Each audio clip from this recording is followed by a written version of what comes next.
ماہنامہ الرسالہ، کیرالہ کا سفر، فروری 2003۔ دعوتی تڑپ۔ آشرم سے واپسی میں ہم لوگ ڈاکٹر گوپی ناتھ کے مکان میں تھوڑی دیر کے لیے ٹھہرے۔ اس وقت میری آنکھوں سے مسلسل آنسو جاری تھے۔ کئی لوگ وہاں موجود تھے۔ لوگ چاہتے تھے کہ میں کچھ کہوں، مگر میں جذبات سے اتنا زیادہ مغلوب تھا کہ میں کچھ نہ بول سکا۔ میں سوچ رہا تھا کہ موجودہ زمانہ اتنا زیادہ مختلف زمانہ ہے کہ آج شاید ایک شخص صرف مہدی بن سکتا ہے، وہ ہادی نہیں بن سکتا۔ میرے دل میں انسانیت کی تڑپ طوفان بن کر ہلچل برپا کیے ہوئے تھی، مگر سمجھ میں نہیں آتا کہ آج کے انسان کو کس طرح خدا سے ملایا جائے، آج کے انسان کو کس طرح خدا کا پیغام پہنچایا جائے۔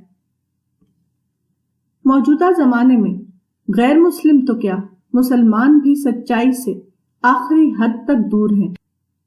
ہر آدمی مادیات میں گم ہے، ربانیات کی نہ کسی کو معرفت ہے اور نہ کسی کو سننے کی فرصت۔ ڈاکٹر گوپی ناتھ نے اپنے گھر میں ایک میز پر طرح طرح کے کھانے کی چیزیں اور مشروب رکھے، مگر میں نہ کھا سکا اور نہ کچھ پی سکا۔ میری آنکھوں سے مسلسل آنسو بہہ رہے تھے۔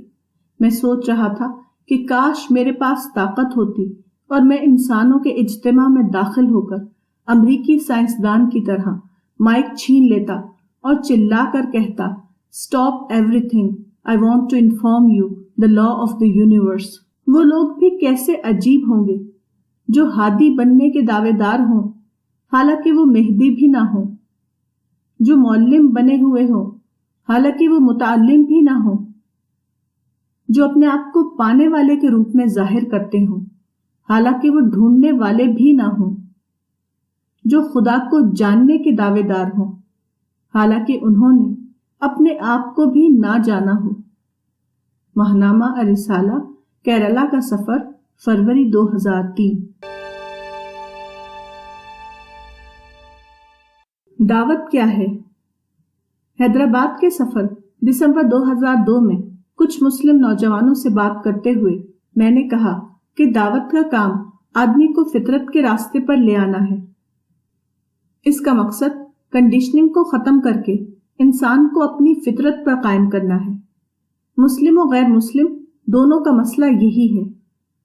دعویٰ is deconditioning both of Muslim as well as of non Muslims. حدیث میں بتایا گیا ہے کہ ہر انسان اپنی فطرت پر پیدا ہوتا ہے، پھر اس کے ماں باپ اس کو یہودی اور نصرانی اور مجوسی بنا دیتے ہیں۔ کل مولود یولد علی الفطرہ فابواہ یہودانہ او ینصرانہ او یمجسانہ، صحیح بخاری۔ اس حدیث سے معلوم ہوا کہ عام انسان اپنے ماحول سے متاثر ہو کر سچائی سے ہٹ جاتا ہے۔ اسی طرح مسلمانوں کے بارے میں قرآن و حدیث سے ثابت ہے کہ بعد کے زمانے میں وہ دوسری امتوں کی طرح خود ساختہ دین کو دین سمجھ کر اس پر قائم ہو جائیں گے۔ اس اعتبار سے دونوں ہی گروہوں کا کیس اپنے اپنے لحاظ سے کنڈیشننگ کا کیس ہے، اور دونوں ہی کے سلسلے میں یہ کرنا ہے کہ ان کی کنڈیشننگ کو ختم کر کے انہیں اپنی اصل حالت کی طرف لوٹایا جائے۔ قول بلیغ۔ حیدرآباد کے سفر، دسمبر 2002 میں ہندوؤں کے ایک مجلس میں نے اسلامی تعلیمات کا تعارف پیش کیا۔ لوگوں نے بہت غور سے سنا۔ آخر میں ایک تعلیم یافتہ ہندو نے کہا کہ آپ اسلام کو اس طرح پیش کرتے ہیں کہ وہ لوگوں کے لیے سہج سویکاریہ ہو جائے، یعنی اسلام کو ماننا ان کے لیے آسان ہو جائے۔ فکری مستویٰ کے مطابق کام۔ موجودہ زمانے میں مسلمانوں کی اصلاح پر اسلام کے احیاء کا جو کام کرنا ہے وہ تقلیدی انداز میں نہیں ہو سکتا۔ آج ہزاروں تحریکیں اس مقصد کے لیے سرگرم ہیں، مگر مطلوب نتیجہ برآمد نہیں ہو رہا ہے۔ اس کا خاص سبب یہی ہے۔ آج ضرورت ہے کہ اسلام کی تعلیمات کو وقت کے فکری مستویٰ یا انٹلیکچوئل لیول پر پیش کیا جائے تاکہ وقت کا کار فرما طبقہ اس کو اپنا سکے۔ ہماری موجودہ تحریکیں اسلام کو وقت کے فکری مستوی پر پیش نہیں کر رہی ہیں، اس لیے عوامی طبقے کے کچھ لوگ تو ضرور ان کے گرد اکٹھا ہو رہے ہیں، مگر اعلیٰ طبقے کے لوگ انہیں قابل توجہ نہیں سمجھتے۔ حالانکہ جب تک اعلیٰ طبقے کے لوگ متوجہ نہ ہوں، اسلام کی نئی تاریخ بنائی نہیں جا سکتی۔ مذہب کی ضرورت۔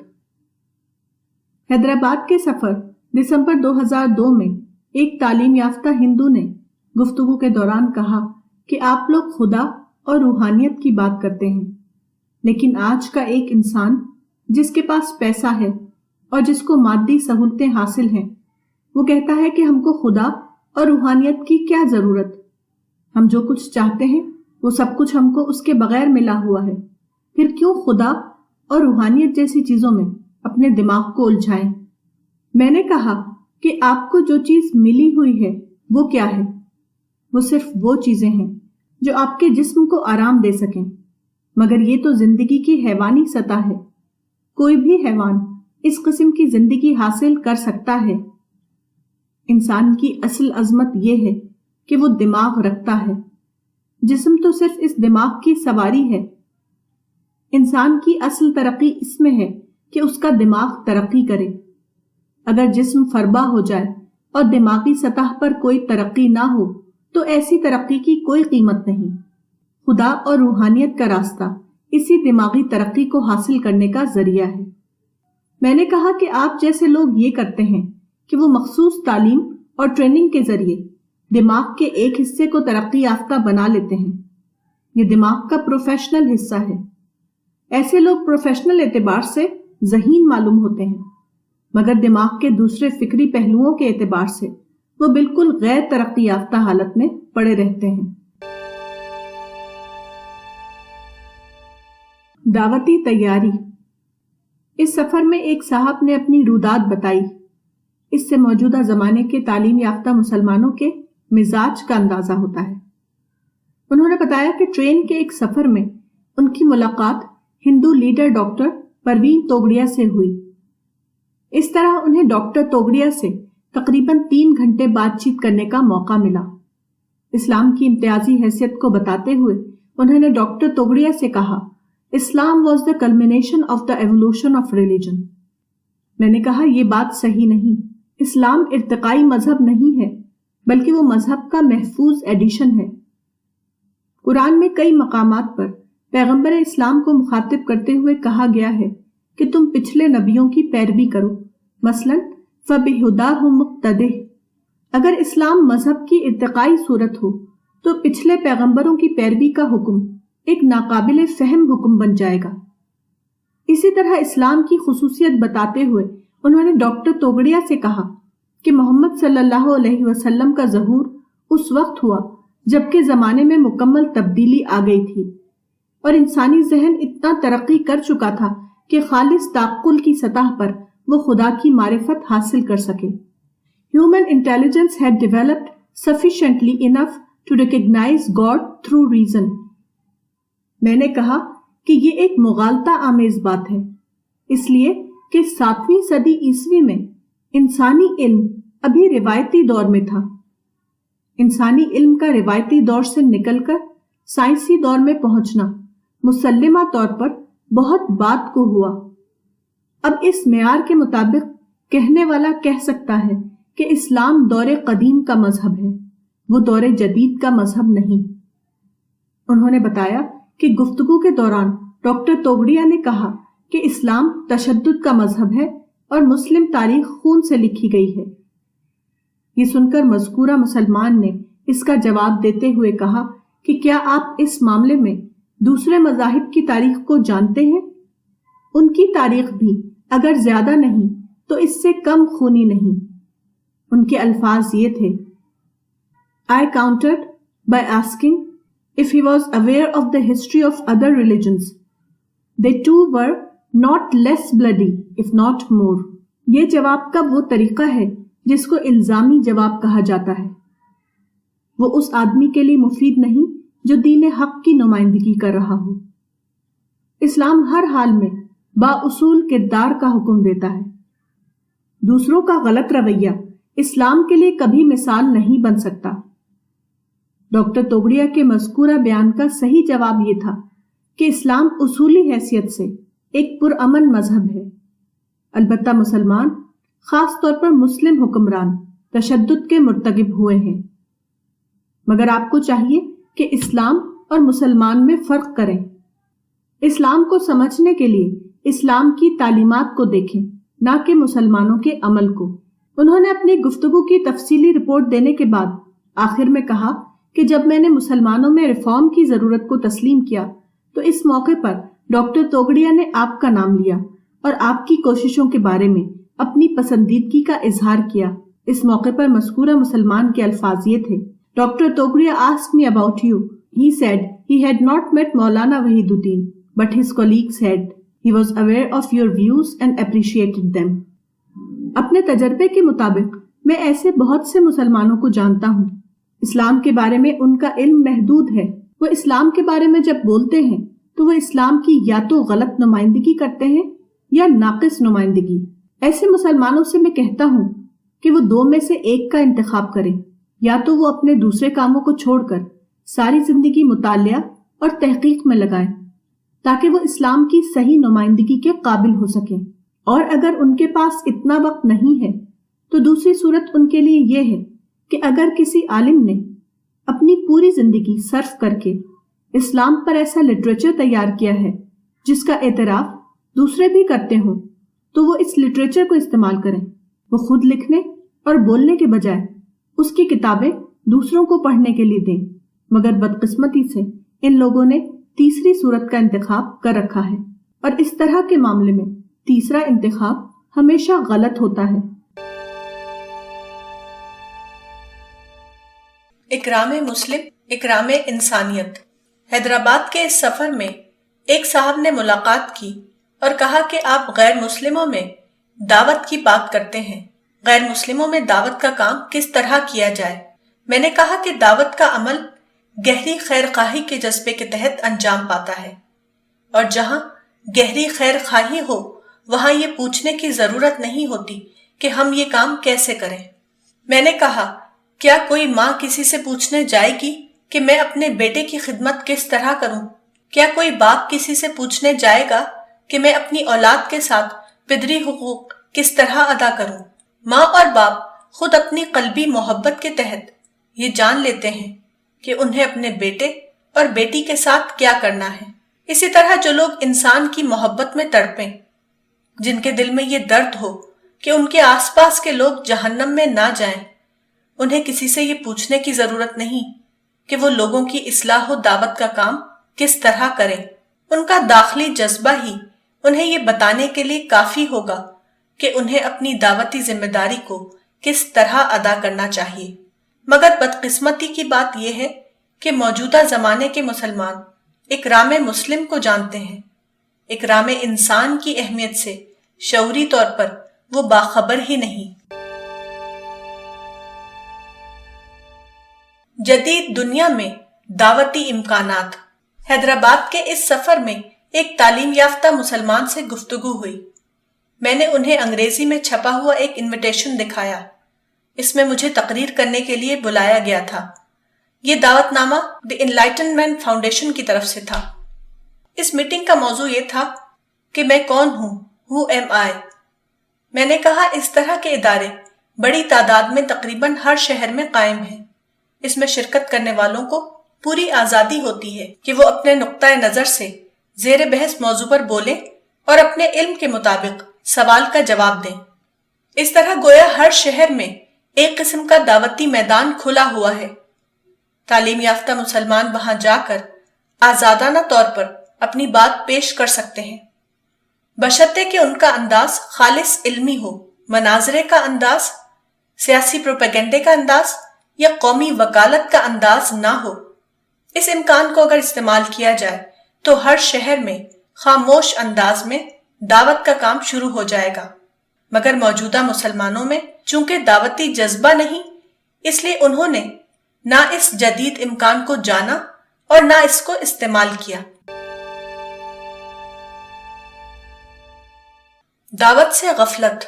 میں یہ بات بار بار لکھ چکا ہوں کہ موجودہ زمانے میں مسلمانوں کو جو مسائل پیش آ رہے ہیں وہ سادہ طور پر صرف مسائل نہیں ہیں، وہ خدا کی تنبیہ یا وارننگز ہیں۔ یہ مسائل مسلمانوں کو جھنجھوڑ کر یاد دلا رہے ہیں کہ تم اگر تباہی سے بچنا چاہتے ہو تو اپنی دعوتی ذمہ داری کو پورا کرو۔ یہ حقیقت میں نے قرآن سے اخذ کی ہے، جیسا کہ قرآن میں آیا ہے، اہل ایمان کے لیے عصمت من الناس کا راز تبلیغ ما انزل اللہ میں ہے، المائدہ۔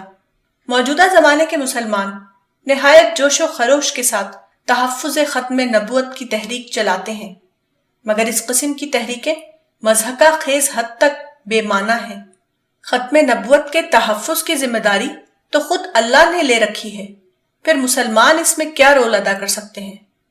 اس قسم کی تحریک اتنا ہی بے معنی ہے جتنا کہ شمس و قمر کے تحفظ کی تحریک چلانا۔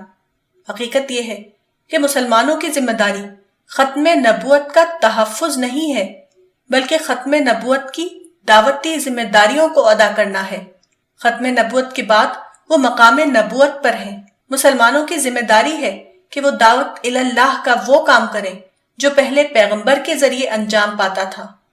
لِيَكُونَ الرَّسُولُ شَهِيدًا عَلَيْكُمْ وَتَكُونُوا شُهَدَاءَ عَلَى النَّاسِ، یعنی تاکہ رسول تم پر گواہ ہو اور تم لوگوں پر گواہ بنو۔ قرآن اور حدیث اور سیرت کا میں نے جو گہرا مطالعہ کیا ہے، اس کی بنیاد پر میں پورے یقین کے ساتھ کہہ سکتا ہوں کہ امت محمدی صرف نماز روزے کی ادائیگی سے خدا کے ہاں بری الذمہ نہیں ہو سکتی، حتیٰ کہ خود ساختہ نظریات کے تحت موجودہ زمانے میں اسلامی جہاد اور اسلامی سیاست کے جو ہنگامے مسلم دنیا میں جاری ہیں وہ بھی ہرگز اس کی نجات کا ضامن نہیں بن سکتے۔ مسلمانوں پر فرض کے درجے میں ضروری ہے کہ وہ غیر مسلموں تک اسلام کا پیغام پہنچائیں اور اس کے تمام آداب اور شرائط کے ساتھ اس کو مسلسل انجام دیں۔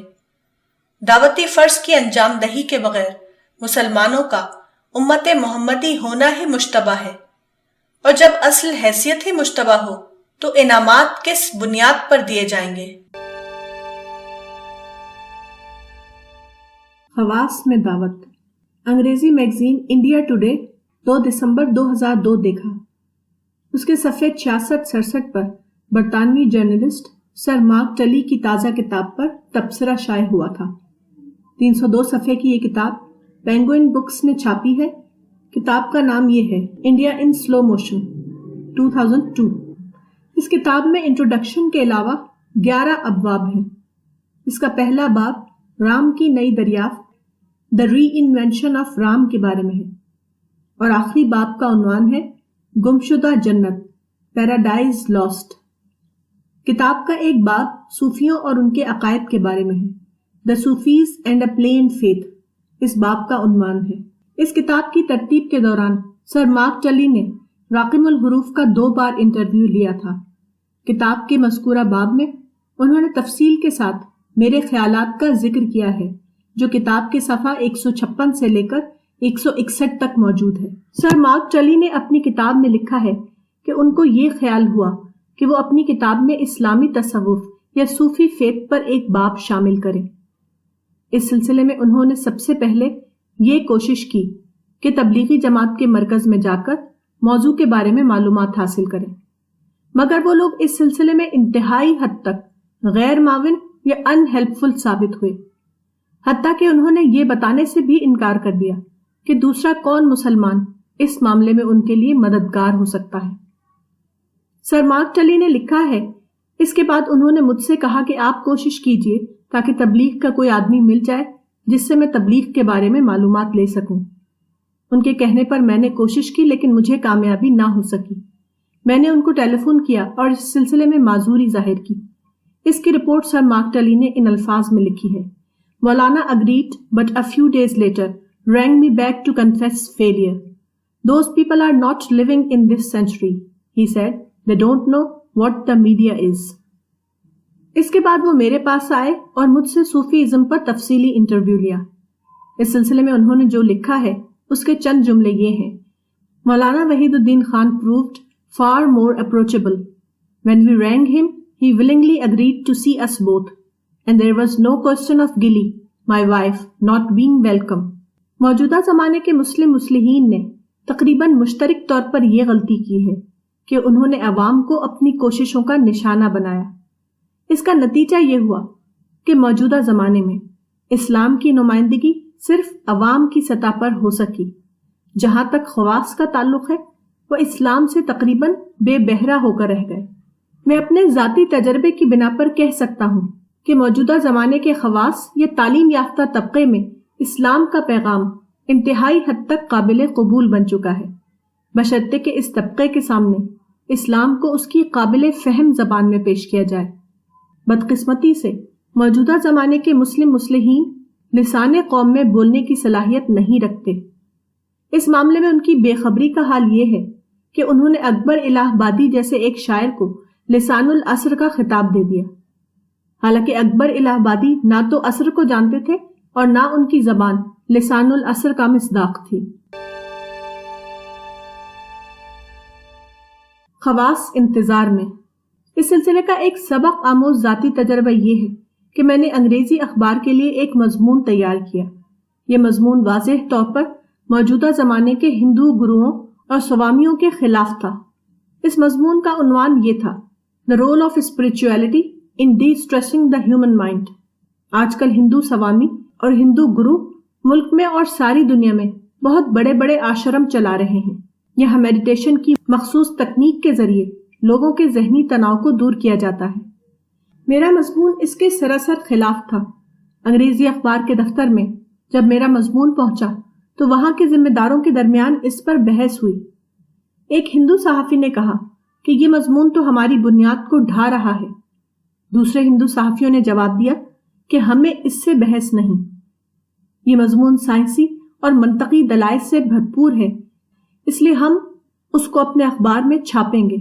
چنانچہ یہ مضمون بے عینی ہی دہلی کے مشہور انگریزی اخبار ہندوستان ٹائمز 31 دسمبر 2002 میں چھپا تھا.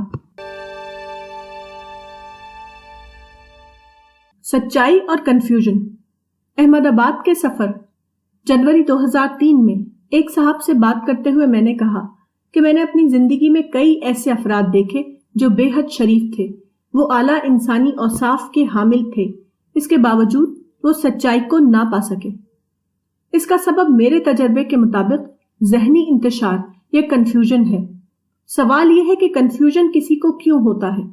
میرے نزدیک اس کا سبب یہ ہے کہ لوگوں کا دماغ زیادہ تر معلومات کا جنگل ہوتا ہے.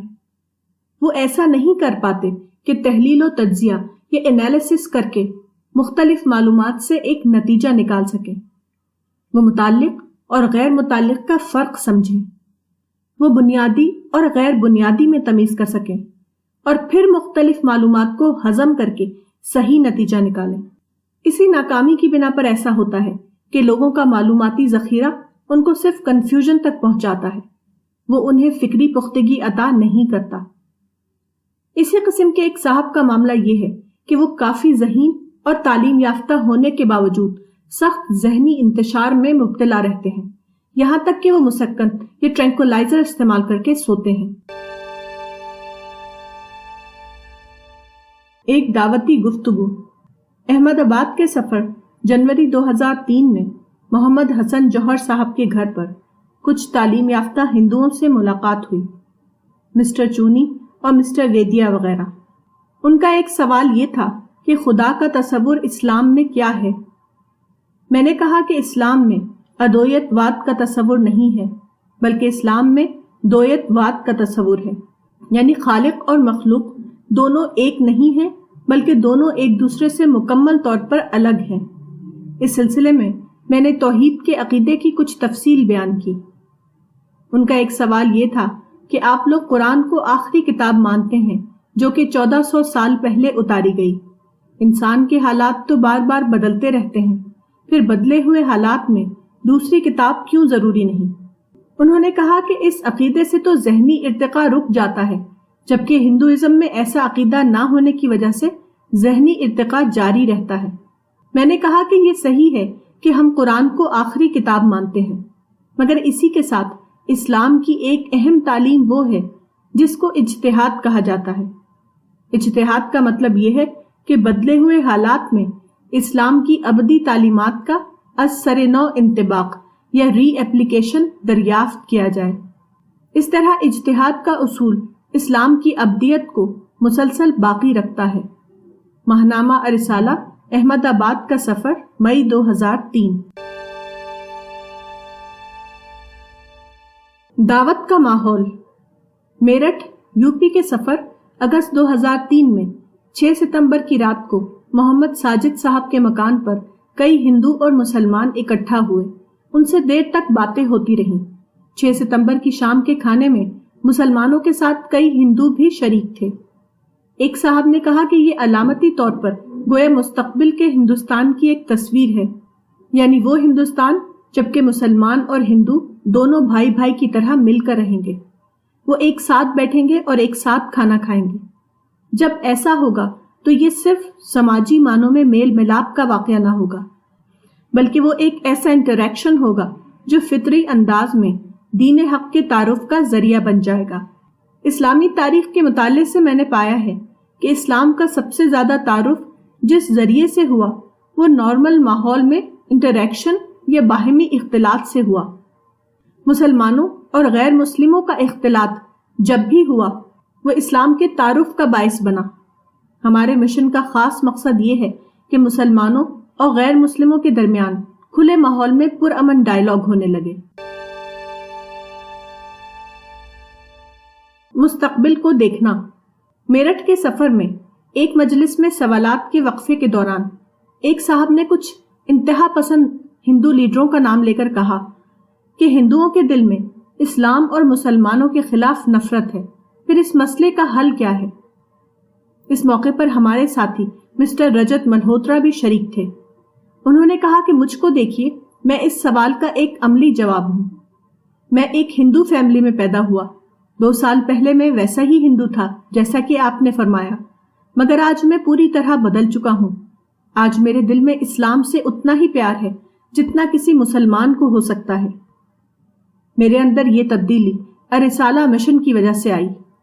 میں پچھلے 2 سال سے الرسالہ مشن میں شریک ہوں اور باقاعدہ اسلام کا مطالعہ کر رہا ہوں۔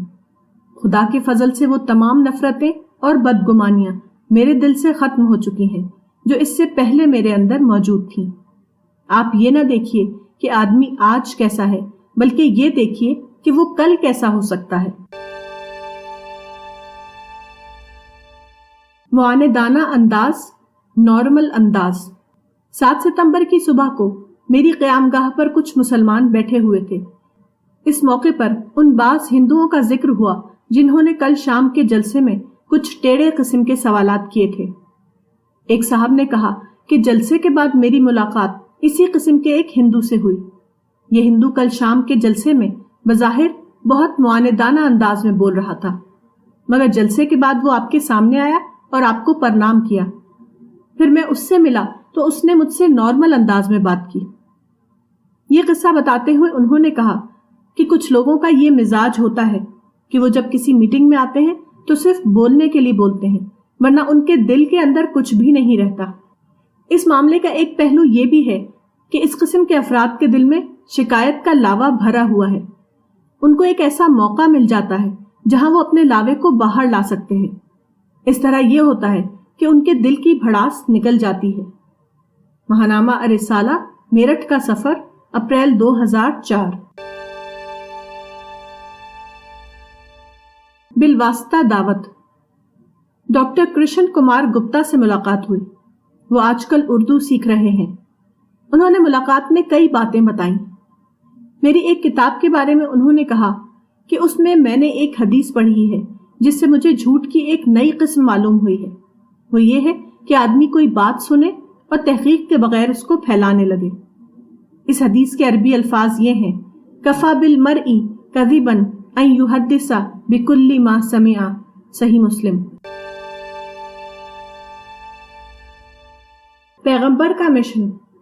میرٹھ میں کچھ تعلیم یافتہ ہندوؤں سے بات کرتے ہوئے میں نے کہا کہ تاریخ بتاتی ہے کہ ہمیشہ 2 قسم کے لیڈر دنیا میں رہے ہیں، ایک وہ جن کو ریفارمر کہا جا سکتا ہے اور دوسرے وہ جن کو پروفٹ یا پیغمبر کہا جاتا ہے۔ دونوں میں فرق یہ ہے کہ کہ ریفارمر کا نظریہ انسان بمقابلہ انسان مین ورسز مین کے اصول پر مبنی ہوتا ہے، اور پروفٹ کا نظریہ انسان بمقابلہ خدا مین ورسز گاڈ کے اصول پر قائم ہے۔ ریفارمر کا طریقہ ہمیشہ انسانوں میں دو متحارب گروپ بناتا ہے۔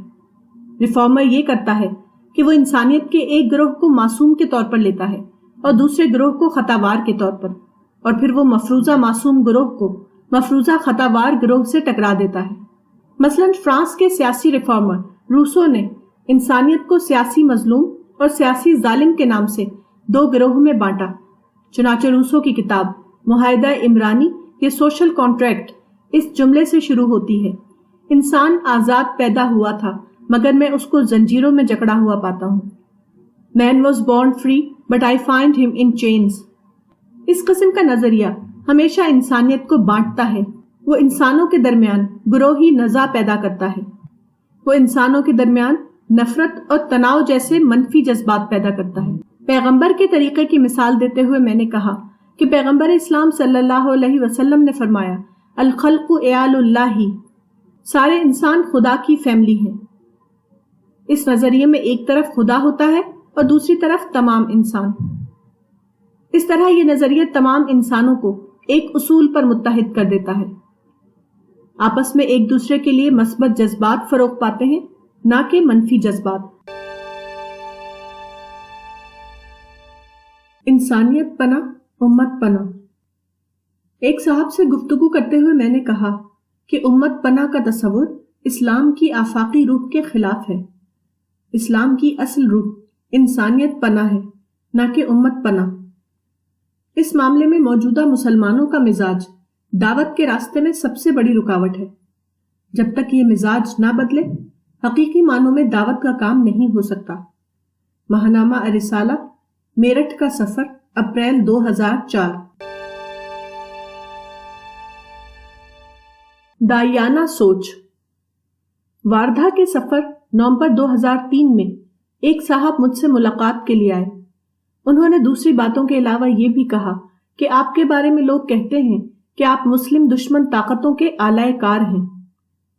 میں نے پوچھا کہ اس الزام کا ثبوت کیا ہے؟ انہوں نے کہا کہ لوگ بتاتے ہیں کہ آپ ان لوگوں کے جلسوں میں جاتے ہیں، ان کے پروگراموں میں شریک ہوتے ہیں۔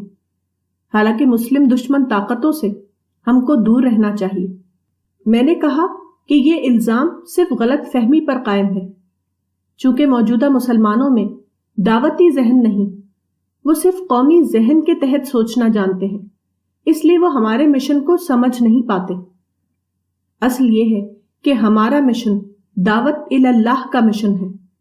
ہم خدا کے پیغام کو خدا کے بندوں تک پہنچانا چاہتے ہیں۔ ظاہر ہے کہ یہ کام مسلم وار تحریک کے ذریعے نہیں ہو سکتا۔ مسلم وار تحریک کے ذریعے مسلمانوں کی اصلاح کا کام ہو سکتا ہے، نہ کہ غیر مسلموں میں اسلام کا پیغام پہنچانے کا کام۔ دائی ہر ایک کو انسان کی صورت میں دیکھتا ہے۔ وہ اس کا تحمل نہیں کر سکتا کہ انسانوں کو دوست اور دشمن کے الگ الگ خانوں میں تقسیم کرے۔ وہ کچھ لوگوں کو بطور خود مسلم دوست بتا کر ان سے قریب ہو، اور کچھ لوگوں کو بطور خود مسلم دشمن قرار دے کر ان سے دور ہو جائے۔ چونکہ موجودہ مسلمانوں کا ذہن دعوتی ذہن نہیں ہے، اس لیے وہ مسلم وار تحریک کی اہمیت کو فوراً سمجھ لیتے ہیں۔ اگر ان کے اندر دعوتی ذہن ہوتا تو وہ جان لیتے کہ اس مقصد کے لیے ہمیں ہندو وار تحریک، کرسچن وار تحریک، حتیٰ کہ یہود وار تحریک چلانا چاہیے۔ ہم نے اپنے مشن کے تحت اسلام پر تعارفی لٹریچر بڑی تعداد میں چھاپا ہے۔ ہم اس لٹریچر کو غیر مسلموں تک پہنچانے کی مسلسل کوشش کرتے ہیں۔ اس دعوتی کوشش کا ایک جز یہ ہے کہ جب دوسرے مذہب کے لوگ کوئی پروگرام کرتے ہیں اور مجھ کو بلاتے ہیں تو میں وہاں جاتا ہوں اور موضوع کی نسبت سے وہاں اسلام کا تعارف پیش کرتا ہوں۔ دعوت کا ایک عملی نمونہ۔ واردھا کی اس کانفرنس میں 24 نومبر 2003 کا دن اسلام کے لیے خاص تھا۔ اس میں واحد اسپیکر تھا۔ پروگرام کی ترتیب اس طرح بنائی گئی کہ دوپہر سے پہلے کے سیشن میں نے اسلام پر ایک تعارفی تقریر کی جو تقریباً 1.5 گھنٹہ جاری رہی۔ دوپہر بعد کا سیشن سوال و جواب کے لیے رکھا گیا تھا۔ حاضرین کی طرف سے اسلام پر مختلف قسم کے سوالات کیے گئے جن کے میں نے جواب دیے۔ اپنی تقریر میں نے پہلے قرآن و حدیث کی روشنی میں اسلام کا سادہ تعارف پیش کیا۔ اس کے بعد یہ بتایا کہ فنڈامنٹلزم وہی چیز ہے جس کو قرآن و حدیث میں غلوف کہا گیا ہے، اور غلوف یا ایکسٹریمزم کو اسلام میں ہلاکت خیز برائی بتایا گیا ہے۔ اس کے بعد میں نے یہ بتانے کی کوشش کی کہ اسلام کے مطابق پرامن سماج بنانے کا فارمولا کیا ہے۔ سوال و جواب کے سیشن میں لوگوں نے کافی دلچسپی کے ساتھ حصہ لیا۔ بہت سے سوالات کیے گئے جن کا میں نے جواب دیا۔ ایک سوال یہ تھا کہ میڈیا کے مطابق اسلامی مدرسوں میں ٹیررزم کی تعلیم دی جاتی ہے اور وہاں ٹیررسٹ تیار کیے جاتے ہیں۔ میں نے اس سوال کا جواب دیتے ہوئے کہا کہ میں خود مدرسے کا ایک پروڈکٹ ہوں۔ میں یہ کہہ سکتا ہوں کہ مدرسے کا کوئی تعلق ٹیررزم سے نہیں ہے۔ کم از کم انڈیا میں مجھے کوئی ایسا مدرسہ معلوم نہیں جہاں مدرسے کے نظام کے تحت ٹیررزم کی تعلیم دی جاتی ہو۔ مدرسے میں کیسے لوگ تیار کیے جاتے ہیں اس کا اندازہ مجھ کو دیکھ کر آپ کر سکتے ہیں۔ حقیقت یہ ہے کہ مدرسہ صرف مذہبی تعلیم کے لیے ہے۔ وہاں کے نصاب یا وہاں کے نظام کا کوئی بھی تعلق اس چیز سے نہیں جس کو آج کل ٹیررزم کہا جاتا ہے۔ ایک نوجوان نے کہا کہ ہم نے کتاب میں پڑھا ہے کہ اسلام کے پیغمبر نے خود حملہ کیا اور لڑائی کی، پھر آپ کیسے کہتے ہیں کہ پیغمبر اسلام ایک امن پسند انسان تھے؟ اس کا جواب دیتے ہوئے میں نے پوچھا کہ آپ نے یہ بات کس کتاب میں پڑھی ہے؟ وہ کسی کتاب کا نام نہ بتا سکے۔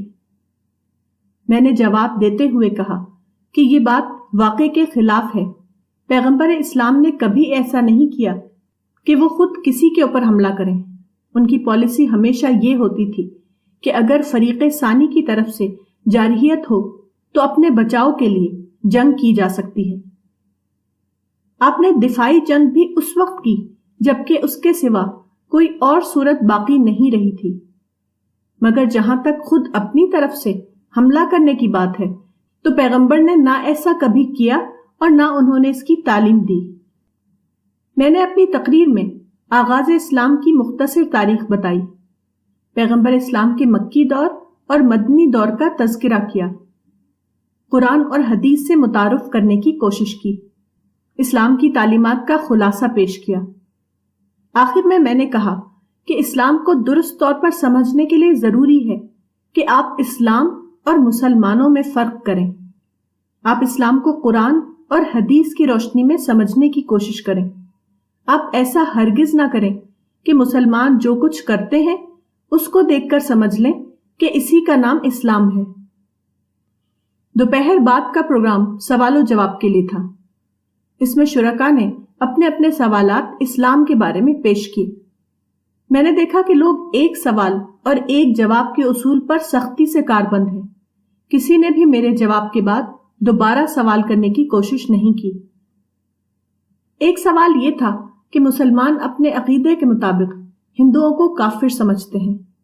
ایسی حالت میں ہندوؤں اور مسلمانوں کے درمیان نارمل تعلقات کیسے قائم ہو سکتے ہیں؟ میں نے کہا کہ اسلام کی تعلیم کے مطابق ہندو یا دوسرے مذہبی گروہ کافر نہیں ہیں بلکہ وہ انسان ہیں۔ قرآن میں بار بار لوگوں کو خطاب کرتے ہوئے اے انسان اور اے انسانوں کے الفاظ آئے ہیں۔ پیغمبر کے اصحاب پیغمبر کی وفات کے بعد عرب کے باہر ایشیا اور افریقہ کے مختلف ملکوں میں پھیل گئے۔ ہر جگہ انہوں نے یہ کیا کہ وہاں کے باشندے خود اپنے آپ کو جو نام دیے ہوئے تھے وہی نام اصحاب پیغمبر نے بھی انہیں دیا۔ مثلا مسیحی کو مسیحی، یہود کو یہود، رومی کو رومی، مجوس کو مجوس، بدھسٹ کو بدھسٹ وغیرہ۔ یہی اس معاملے میں اسلام کا طریقہ ہے۔ ہندوستان میں مختلف مذہبوں کے ماننے والے لوگ بستے ہیں۔ اسلام کے مطابق مسلمان پر لازم ہے کہ وہ ہر گروہ کو اسی نام سے پکاریں جو ان کا اپنا اختیار کردہ نام ہے، مثلا ہندو، سکھ، مسیحی، پارسی، جینی وغیرہ۔ مسلمانوں کو ہرگز یہ حق نہیں کہ وہ ان گروہوں کو کافر کے لفظ سے پکاریں۔ یہی اس معاملے میں اسلام کی تعلیم ہے۔ گاندھیائی سینٹر میں میری تقریر کے بعد جو سوالات ہوئے وہ زیادہ تر اسی قسم کے سوالات تھے جو دوسرے غیر مسلم اجتماعات میں کیے جاتے ہیں، مثلا بابری مسجد، برقع، مدرسوں میں عسکری تربیت وغیرہ۔ اسی قسم کا تجربہ مجھے مسلمانوں کے اجتماعات میں بھی ہوا۔ مسلمانوں کے اجتماع میں جب میں تقریر کرتا ہوں اور اس کے بعد سوال کا وقفہ دیا جاتا ہے تو وہاں بھی زیادہ تر ایک ہی قسم کے سوالات کیے جاتے ہیں، مثلا بابری مسجد، فرقہ وارانہ فساد، وندے ماترم، مسلم پرسنل لا وغیرہ۔ میں نے سوچا کہ آخر لوگ یکساں قسم کے سوالات کیوں کرتے ہیں؟ میری سمجھ میں آیا کہ اس کا راز اخبارات ہیں۔ مسلمان اور غیر مسلم دونوں اخباروں کے ذریعے اپنی رائے بناتے ہیں۔ اخباروں میں عام طور پر جو باتیں آتی رہتی ہیں وہی باتیں ان کے ذہن میں ہوتی ہیں اور انہی کے بارے میں وہ سوال کرتے ہیں۔ یہ طریقہ ذہنی ارتقاء کے لیے بہت بڑی رکاوٹ ہے۔ جنت کا تعارف۔ 25 نومبر کو دوپہر بعد کے سیشن میں ڈاکٹر ہیمنت شاہ کی تقریر تھی۔ انہوں نے جینزم کے نقطۂ نظر سے خطاب کیا۔ خطاب کے بعد سوال و جواب کا وقفہ تھا۔ انہوں نے اپنے خطاب میں یہ کہا کہ پیس قائم کرنے کے لیے سب سے زیادہ ضروری چیز برداشت یا ریسٹرینٹ ہے۔ برداشت کرنے والے کو پیس آف مائنڈ ملتا ہے، جو کہ جینزم میں انسانی ترقی کا اعلیٰ درجہ ہے۔ اس سلسلے میں نے سوال کرتے ہوئے کہا کہ آپ کا یہ کہنا صحیح ہے کہ برداشت سے پیس حاصل ہوتا ہے، مگر سوال یہ ہے کہ کوئی برداشت کیوں کرے؟ برداشت میں کچھ چھوڑنا پڑتا ہے اور انسان چھوڑنے پر اسی وقت راضی ہوتا ہے جبکہ اس کو کوئی اس سے بڑی چیز مل رہی ہو۔ میں نے کہا کہ اسلام میں بھی صبر و برداشت کا اصول ہے۔ اسلام میں اس کا انعام یہ بتایا گیا ہے کہ ایسے آدمی کو ابدی جنت یا اٹرنل پیراڈائز بطور انعام ملے گی، مگر آپ جس چیز کو انعام بتاتے ہیں وہ صرف پیس آف مائنڈ ہے۔ انسان کا نفسیاتی مطالعہ بتاتا ہے کہ آدمی صرف پیس آف مائنڈ کے نام پر اپنے مادی حقوق کو چھوڑنے پر راضی نہیں ہوتا۔ اسلام ضبط یا ریسٹرینٹ کی زندگی کا انعام جنت کی اٹرنل ورلڈ کی شکل میں دیتا ہے۔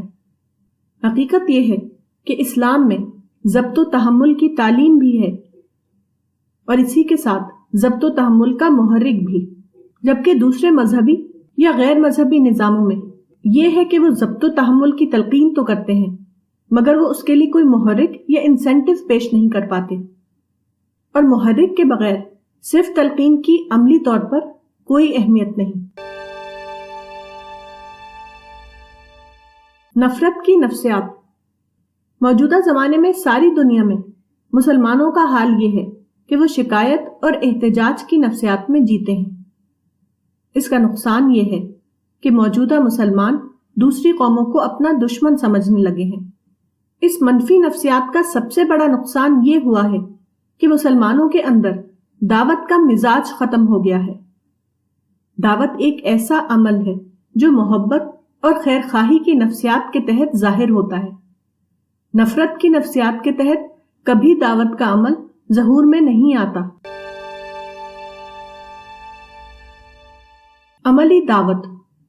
ایک ہندو خاتون جو واردھا کی کانفرنس میں شریک تھیں، انہوں نے کہا کہ میں یہ جاننا چاہتی ہوں کہ نماز کیسے پڑھی جاتی ہے۔ ان کا نام کوکلا اپادھیائے تھا۔ وہ پروفیسر ایس اے اپادھیائے کی بیوی تھیں۔ وہ بمبئی سے آئی تھیں۔ 24 نومبر کی شام کو وہ میرے کمرے میں آئیں۔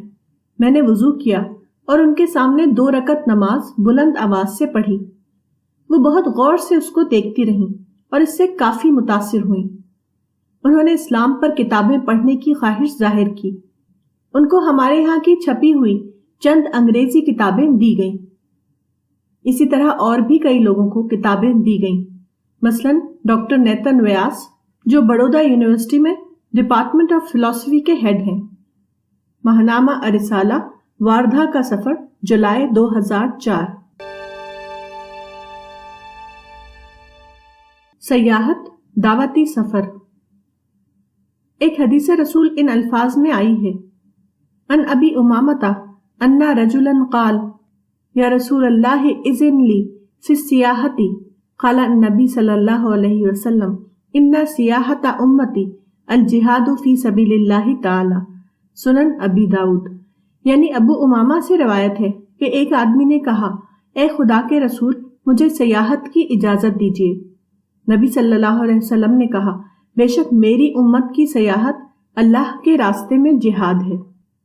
اس حدیث میں جہاد کا لفظ مسلح قتال کے معنی میں نہیں لیا جا سکتا، اس لیے کہ مسلح قتال ایک فرد کا عمل نہیں ہے، وہ ایک اجتماعی عمل ہے جو ایک قائم شدہ حکومت کے نظم کے تحت انجام دیا جاتا ہے، جبکہ اس حدیث میں جس عمل کا ذکر ہے وہ ایک انفرادی عمل ہے۔ جہاد بمعنی قتال اجتماعی عمل ہوتا ہے، نہ کہ کوئی انفرادی عمل۔ حقیقت یہ ہے کہ اس حدیث میں سیاحت سے مراد دعوتی سفر ہے۔ دعوت کی دو صورتیں ہیں، ایک یہ کہ آدمی مقامی طور پر کسی سے مل کر اس کو توحید اور آخرت کا پیغام دے۔ دوسری صورت یہ ہے کہ آدمی سفر کر کے ایک مقام سے دوسرے مقام پر جائے اور توحید اور آخرت کا پیغام ان غیر ہم وطنوں کو پہنچائے۔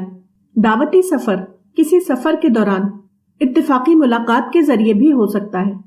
دوسری صورت یہ ہے کہ ایک مومن ذاتی طور پر یا اجتماعی طور پر منصوبہ بند انداز میں ایک مقام سے دوسرے مقام کا سفر کرے، وہ دعوتی ضرورت کے تحت تیاری کرے اور منصوبہ بند انداز میں مقام سفر کے لوگوں تک دعوت اور آخرت کا پیغام دے، خواہ زبانی طور پر یا لٹریچر کے ذریعے یا مدعو کی زبان میں قرآن کا ترجمہ ڈسٹریبیوٹ کرنے کی صورت میں۔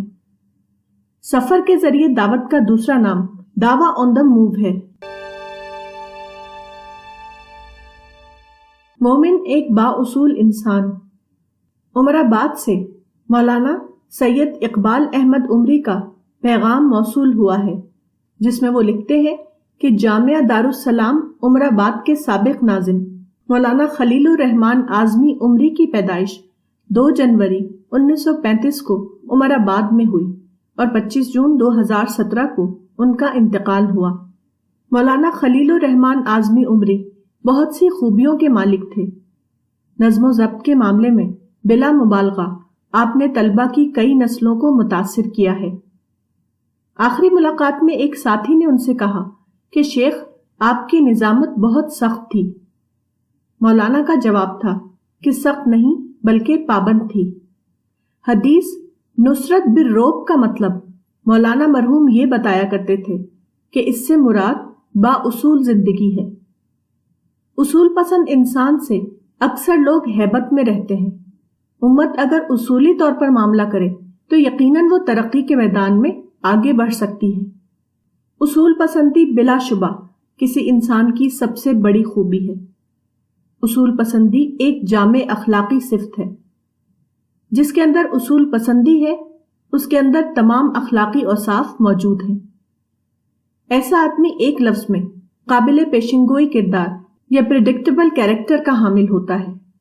اصول پسند آدمی وہ ہے جس کے بارے میں پیشگی طور پر یہ اندازہ کیا جا سکے کہ کس صورتحال میں وہ کس طرح کا رد عمل ظاہر کرے گا۔ اصول پسند انسان جیسا اپنے لیے ہوتا ہے ویسا ہی وہ دوسروں کے لیے بھی ہوتا ہے۔ اصول پسند انسان دوسروں کے نفع اور نقصان کو بھی اتنا ہی اہمیت دیتا ہے جتنا خود اپنے نفع اور نقصان کو۔ اصول پسند انسان اپنے عہد کا پابند ہوتا ہے۔ اصول پسند انسان جب بولتا ہے تو سوچ کر بولتا ہے، اور جب وہ کرتا ہے تو کرنے سے پہلے سوچتا ہے، پھر کرتا ہے جو اس کو کرنا ہے۔ اصول پسند انسان آخری حد تک ایک سنجیدہ انسان ہوتا ہے۔ اصول پسندی بلا شبہ مومن کا کردار ہے۔ اصول پسند انسان وہ ہے جو قول اور عمل کے تضاد سے پاک ہوتا ہے۔